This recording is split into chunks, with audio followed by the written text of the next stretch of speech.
السلام عليكم، يعطيكم العافية اخواني. طبعا انا جيت لمزرعة التين، وتين جاسم ومزروع في عز الشمس بدون ظل، فقط مصدات رياح فقط.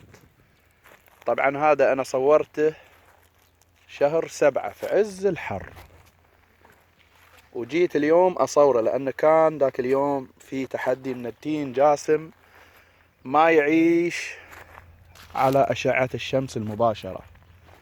والحمد لله أنا قاعد أمشي تحت جنة، وثمار غزيرة وإنتاج وفير.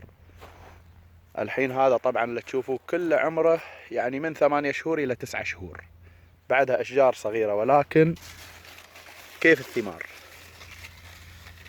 كيف الثمار وإنتاج الثمار. طبعا هذا نوع جدا ممتاز، وأمانة اللي يبغى شي تجاري أنصح بهذا النوع والأسباني الأخضر، تجاريين وما يخسرون الشخص. الحمد لله رب العالمين. هذا شجر التين السوري المعروف بتين جاسم، انتاج غزير وقوي جدا. هالايام طبعا احنا قاطعين عنه الماي، بس نبغى يسقط الورق حق بعدين نعطيه ندفه اسمده وسماد دجاج، سماد بقري، يعطينا انتاج قوي. شوفوا كيف ما شاء الله،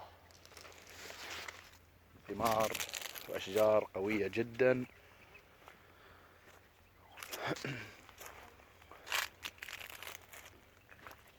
وانتاجهم غزير. شوفوا كيف ما شاء الله، كيف الانتاج. شوف كيف الانتاج، سبحان الله، كأنه عناقيد عنب. طبعا انا اكرر هذه الكلمة، واحد يسألني يقول لي ليش كل تكرر عناقيد العنب؟ شوفوا يعني هذه ثنتين في واحدة.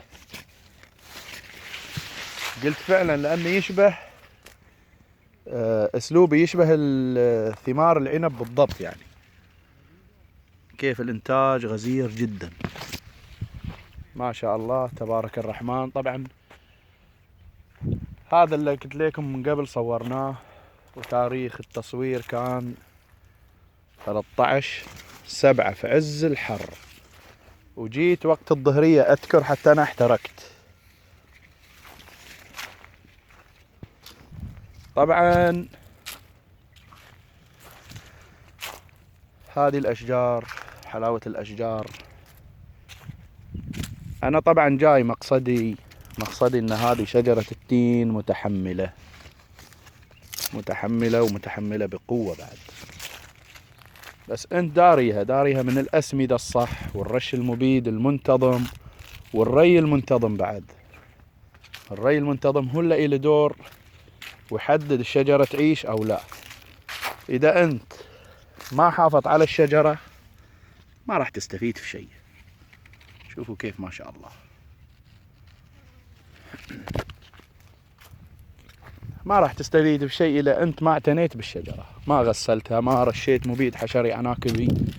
عدوها العنكبوت، وعدوها الثاني الرياح. شوفوا كيف إنتاجها وفير جدا جدا جدا. أنصحكم بزراعة التين، تبغوه مشمس أو تبغوه في بيوت محمية أو تبغوه مظلل، على راحتكم. ولكن ممتاز جدا في الشمس، أمانة أثبت جدارته. ومو من هذه السنة طبعا، من سنين احنا نزرعه في الشمس، والحمد لله ما شفنا يوم تأثر في شيء ولا مات شيء ولا. طبعا انا قلت لكم اللي يموت بسبب عفن الجذور، او لا سمح الله يعني اخذ اشجار فيها نماتود، او اصابت بالنماتود. لان الارض طبعا اللي ما يعرف ليها نماتود متجهز في جميع اراضي المملكة العربية السعودية. النماتود لا احد يقول ما عندي نماتود. هذا طبعا التين الوزيري، هذا التين الوزيري، وما شاء الله هذا هو المتحمل،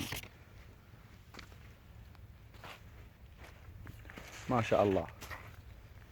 والتين الوزيري معروف طبعا، قديم جدا جدا، اشتهر في مناطق الخليج كلها.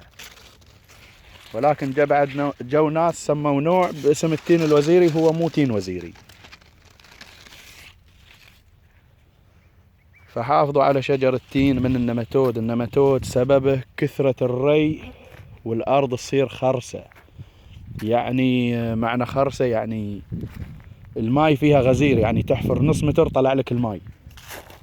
زيادة الري بدون تصريف، بدون عمل مصارف للمزرعة، ما راح تستفيد للتين، ما راح تستفيد. فبيجيك النماتود، والنماتود صار شيء طبعا متعاود عليه متعارف عليه. ولكن أنا أتمنى أن ما حد يجي نماتود، لأن علاجه صعب جدا. الله يعطيكم الصحة والعافية إخواني، وتحياتي للجميع من أعماق القلب. طبعا أنا جيت صورته هذه بس فقط إلى الذكرى، وبصورها لكم بعد في عز الصيف، في شهر 7 أو شهر 6 في عز الصيف بصورها لكم، وبتشوفوها أحسن من هذا النمو. الله يعطيكم الصحة والعافية، وتحياتي للجميع. أخوكم ماجد العلي.